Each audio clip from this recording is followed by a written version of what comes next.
Well, everyone, the iPhone 14s have just officially came out, so let's go ahead and see some different ways you can actually go ahead and pick up a free iPhone 14. Now, just like every year, there's so many different trade-in deals and credits that, these cellular providers will give you. So if you're somebody who's planning on upgrading your phone soon, and or if you already have a, old existing iPhone, well, you can trade it in and or, sign up for a new plan and get a free iPhone from so many different providers. Now, I'm going to leave this article linked down in the description from Phone Arena. They broke it down very, very well. Essentially, a lot of the ones are basically you can save, a couple $100s here and there if you actually go ahead and, get the specific phone, specifically from AT&T and from Verizon. But T-Mobile, their trade-in deal that's about to happen is via their Magenta Max thing. So if you're planning on going through T-Mobile, you can get up to $1,000 off an iPhone 14 Pro Max, and it looks like any iPhone 14 series of iPhone. So this includes the iPhone 14, 14 Plus, iPhone 14 Pro, and you can get, the iPhone 14 Pro Max for only $100, which is actually pretty insane. That's one of the better deals here that I've been able to see. Now, if you're willing to trade in your iPhone, so that's not even with the trade-in. If you're willing to trade in your iPhone,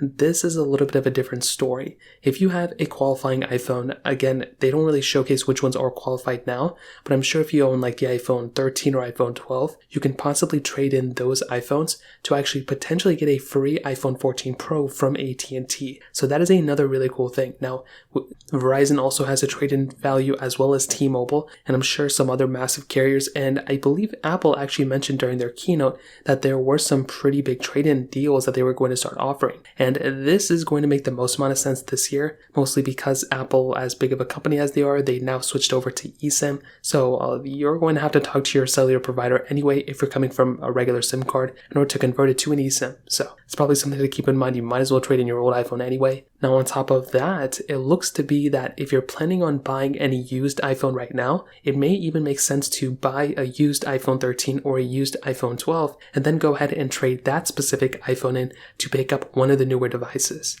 So I think that's still going to be a cool thing. And honestly, something that these people who wrote this article also mentioned is that if your device even has a cracked screen or it has some crazy defect to it, as long as it physically turns on and it doesn't look like it's super bad, like, as long as the LCD panel isn't broken or anything, you should be good to go. So if you even have the ability to buy an iPhone with burn-in, you can go and trade that in and honestly get a lot off on your next iPhone too. So those are pretty much a few different ways to do it. If you have any other thoughts or questions, let me know in the comment section below. Hit the like button, that would mean so much, but definitely hit that subscribe button. More importantly than everything else, I love every single one of you guys. Hopefully I'll catch you guys in the next video. Peace out till then.